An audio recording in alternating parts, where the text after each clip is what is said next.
adúpẹ́ lọ́wọ́ ọlọ́run ọba adúpẹ́ mo kí gbogbo ẹ̀yin ènìyàn mi lórí adúpẹ́ lọ́wọ́ ọlọ́run tó mú wa rí ọjọ́ òní adúpẹ́ lọ́wọ́ ọlọ́run tó mú wa la ọdún 2025 jà bó ṣe gbọ́ ìjì ayé ò gbé èmi àti ìwọ lọ tó bá rí bẹ́ẹ̀ ògo ni fún olúkọ olódùmarè mo dúpẹ́ o pé a wá ẹnikẹ́ni tì pé a ò post píṣọ ẹnikẹ́ni lórí ìkànnì pé rest in peace adúpẹ́ ó tọ́pẹ́ ọ̀pọ̀lọpọ̀ nǹkan ló ṣẹlẹ̀ ẹ wo ìṣẹ̀lẹ̀ tó ṣẹlẹ̀ sí bróda wa Anthony Joshua pẹ̀lú àwọn ọ̀rẹ́ ẹ̀ a ò fi yọ àwọn tí ẹ̀mí wọn lọ bí kò ṣe pé a fi ń gbé olúwa ga ọ̀pọ̀lọpọ̀ àwọn èèyàn ni wọ́n kó sí páńpẹ́ àwọn agbésùmọ̀mí ṣùgbọ́n èmi àti rẹ à ń lọ láyọ̀ à ń bọ̀ láyọ̀ aburú ò ṣẹlẹ̀ sí ẹnikẹ́ni wa eléyìí tó ọpẹ́ mo ń dúpẹ́ lórí gbogbo ẹ̀yin tẹ́ wà nínú Nàìjíríà torí àwa ò sí ń bẹ̀ mo fi àkókò yìí mo fi opportunity mo fi ń dúpẹ́ lọ́wọ́ Ọlọ́run fún yín fún gbogbo ẹ̀yin mọ̀lẹ́bí wa tẹ́ wà nínú Nàìjíríà tẹ́ ń lọ re tẹ́ ń bọ̀ re nǹkan aburú ò ṣẹlẹ̀ sí yín ògo ni fún orúkọ Ọlọ́run ẹ ti wo ìṣẹ̀lẹ̀ tó ṣẹlẹ̀ ní ìlú Ọ̀wọ̀ ní alẹ́ àná ọjọ́ tó jẹ́ ìgbẹ̀yìn nínú ọdún 2025 aburú ṣẹlẹ̀ ṣùgbọ́n ẹ̀mí kọ̀ọ̀kan ò lọ sí i àwọn Fúlàní wọ́n ṣe àkọlù sí ìlú Ọ̀wọ̀ ìpele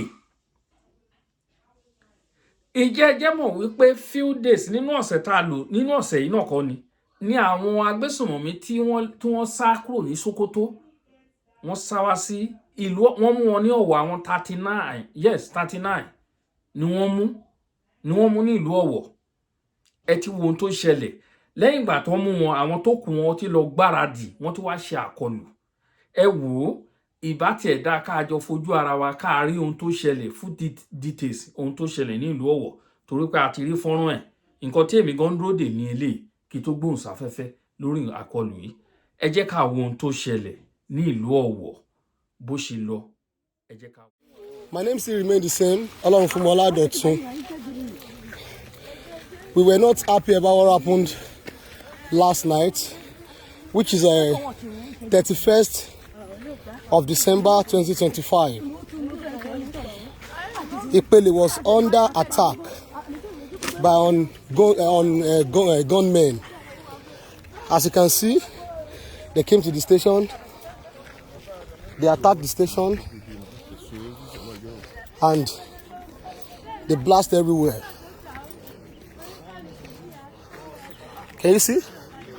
They blast this station and it crashed down. It was a very, very serious one. Everywhere was burnt down. Cars, vehicles. The station was burnt down.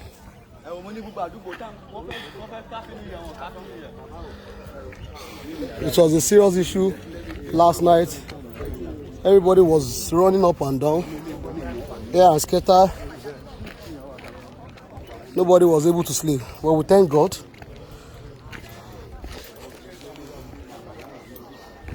We thank God for lives. Can you see? This vehicle has been burnt down. Vehicles has been burnt down. Vehicles and motorcycles. It was a serious issue.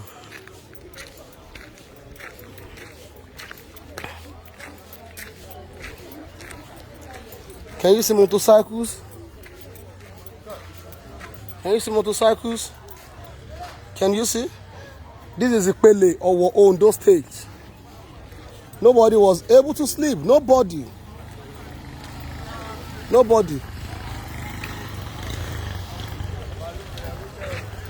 Ẹ káàárọ̀ brother mi.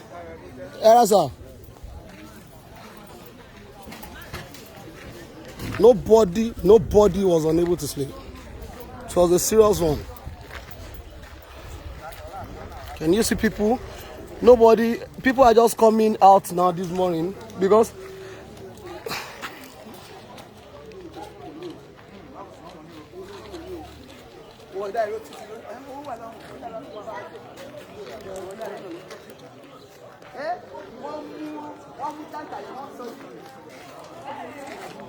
ID Keshala.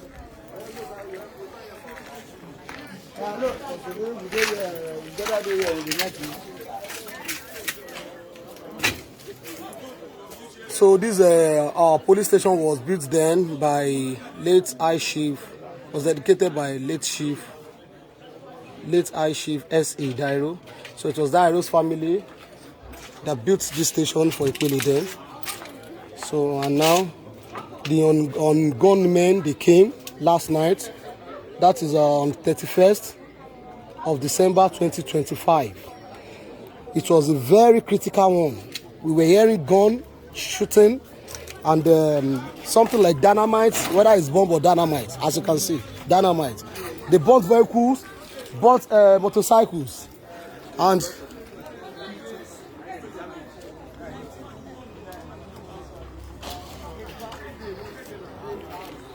but we thank God, I think nobody died.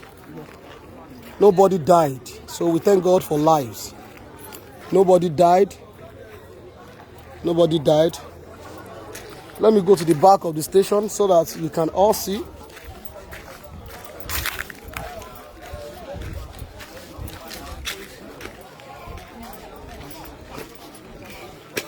This is inside the station. Can you see?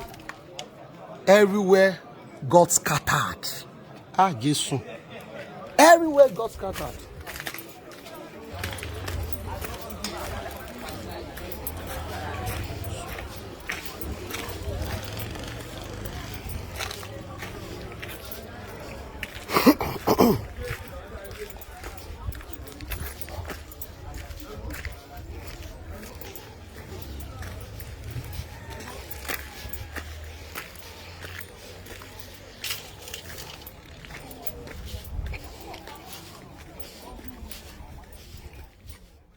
ṣéun ẹ̀yin ènìyàn mi ẹ̀yin náà ẹ rí ṣùgbọ́n no casualty according to the record yẹn tó record video thank you so much my brother, God will bless you láti jẹ́ ká rí gbogbo bó ìṣẹ̀lẹ̀.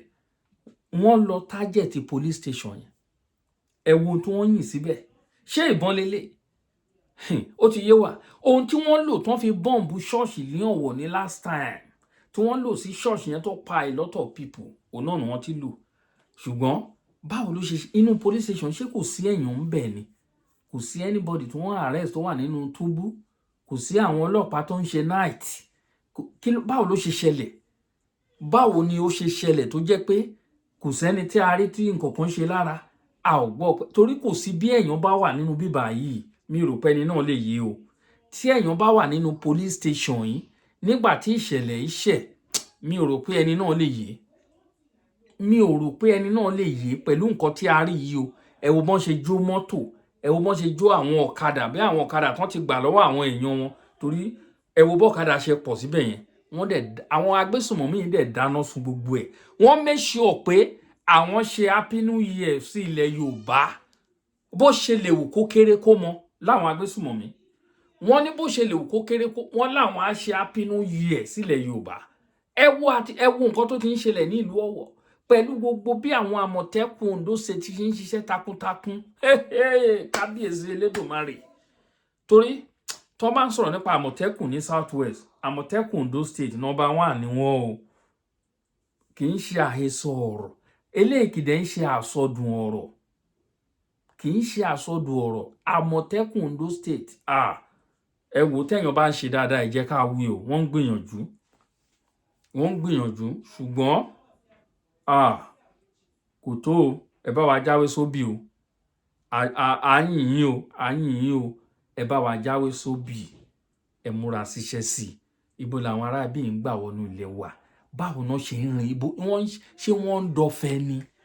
Àwọn ọ̀nà tó wọ Ondo State torí ọ̀nà tèmi mọ̀ tó ń gbà wọnú Ọ̀wọ̀ kò lè ju ọ̀nà tó jáde láti Benin jáde sí Ifọ̀n jáde sí Ọ̀wọ̀. Ibo náà fẹ́ gbà?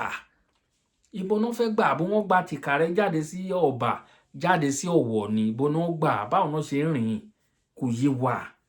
Kò yé wa. Àkọlù yìí ti ń pọ̀ jù nílẹ̀ Yorùbá. Ẹ wo Ondo State Governor, please ẹ bá wa empower àwọn Àmọ̀tẹ́kùn wọ̀nyí mọ̀. We dey need drone. Wọ́n need the drone. Àwọn drone tó bá gba àwọn èèyàn tó pọ̀ síṣẹ́ àwọn ti night. Wọ́n wà lẹ́nu àwọn ti night tó bá wọn kó wà ní night work. Á fi ọ̀sán á fi rest á sùn. Kò ń ṣe pé kó débi iṣẹ́ kó lọ máa sùn. wàá fi ọ̀sán wàá fi rest, wàá dẹ̀ fi alẹ́ wàá fi máa ṣiṣẹ́. Àwọn tí ọ̀sán náà, àwọn tí alẹ́ náà wọ́n á fi àwọn tí tó ti ṣiṣẹ́ àtàárọ̀ wọ́n náà wá lọ sùn. Bọ́n ṣe ń ṣe shifting nìyẹn. Àwọn tó ń fly the drone wọ́n máa gbogbo ẹ̀ gbọ́dọ̀ máa lọ́wọ́ ta wà yín ni o. Ẹ má jẹ́ ká ti fi aburú ká ti fi bẹ̀rẹ̀ ọdún 2026 ẹ̀rí tó ṣẹlẹ̀ yẹn. Adúpẹ́ kì í ṣe pé a fi bẹ̀rẹ̀ ọdún January. Wọ́n fi parí ọdún 2025 fún wa ni. Wọ́n fi parí ọdún 2025 òun náà fi parí fún wa. Wọ́n fi eléyìí àròkò ni wọ́n fi pa sí ilẹ̀ Yorùbá. Àròkò òun náà fi pa nílẹ̀ Yorùbá.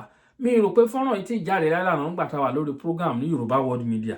Nígbà tí olóyè Ìgbòho ti ń sọ pé èmi náà mo ti sọ fún 3 days ago lórí program yìí wípé àwọn Fúlàní tó ń lé ní north ilẹ̀ Yorùbá ni wọ́n ń bọ̀. Mo ti sọ. Yes, I said it. In fact, lórí program yẹn náà lánàá náà mo repeat ẹ̀. Àwọn Fúlàní tí wọ́n lé ní north, tí wọ́n sá ní north ilẹ̀ Yorùbá ni wọ́n ń bọ̀ torí wọ́n ní àwọn èèyàn wọn tí wọ́n ní settlement àwọn Fúlàní ìgá Fúlàní tá a mọ̀ sí ìgá Fúlàní. Fúlàní ni Fúlàní jẹ́ o.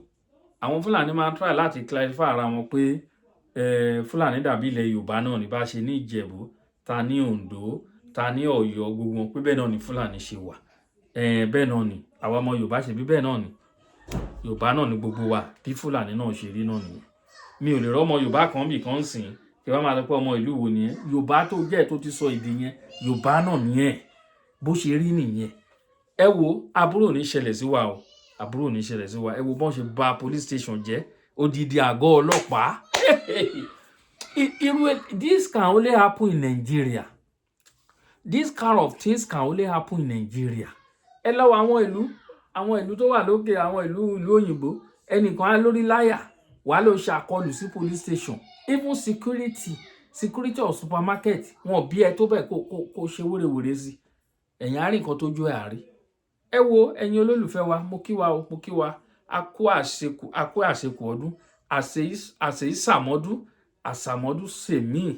Wọ́n ní àṣọdúnmọ́dún làwọ̀ àṣọdúnmọ́dún, aṣòròmòrò làwọ̀ àṣòròmòrò, ọdọọdún ni sápó ń rúwé. Ẹ̀yin ènìyàn mi, ẹ ṣe yìí, ẹ ti ṣe mí, àṣeṣe tún ṣe. Tí a bá ṣe yìí tán, a ó ṣe míì sí, àṣeṣe tún ṣe. Aṣọdún èyí, a ti ṣọ̀pọ̀ ẹ̀ láyé. Mi ò ní wá yín tí o gbogbo ẹ̀yin ìyá mi mo dúpẹ́ Ọlábẹ́lò. Bákan náà ìyá mi Arówólò ní ìlú Amẹ́ríkà. Mo kí yín àti gbogbo ẹ̀yin ìyá mi tó kù tí mi ò lè dá orúkọ yín àti ẹ̀yin bàbá lórí ìkànnì yìí. Mo dúpẹ́ pé a rí ọdún yìí ní ayọ̀ àti àlàáfíà. Àlàáfíà ni mo wà pẹ̀lú gbogbo mọ̀lẹ́bí mi nílé àti níbi tá a wà. A dúpẹ́ fún Ọlọ́run. A dúpẹ́. Ẹ̀yin ènìyàn, mo dúpẹ́ lọ́wọ́ yín gbogbo ọwọ́ tẹ́ fi ń comment, tẹ́ fi ń share ètò yẹn ní fi gbọ́mọ yín sí. Nínú ọdún yìí etí tẹ́ fi ń gbọ́ mi, ojú tẹ́ fi ń wò mí kò ní dohun tá à ń náwó lé lórí o. Mi ò ní gbọ́kú yín o. Ẹ ní ṣàìsàn, ẹ ní ṣàárẹ̀ ara, ẹ ní ṣàárẹ̀ ẹ̀mí àti àmọ́ yín àti ìrandíran àtọmọdọ́mọ yín. Aburú ò ní ṣẹlẹ̀ sí yín o. Ẹ ní kàgbákò, káwọ́ sólé fẹsẹ̀ jọlẹ̀ kò ní ṣẹlẹ̀ ní ìdílé ẹnikẹ́ni yín o. Mo dúpẹ́ o pé ẹ ń wò mí. Mo dúpẹ́ o. Èmi ọmọ yín náà ni Akalamago TV show. Thank you ma. Thank you sir.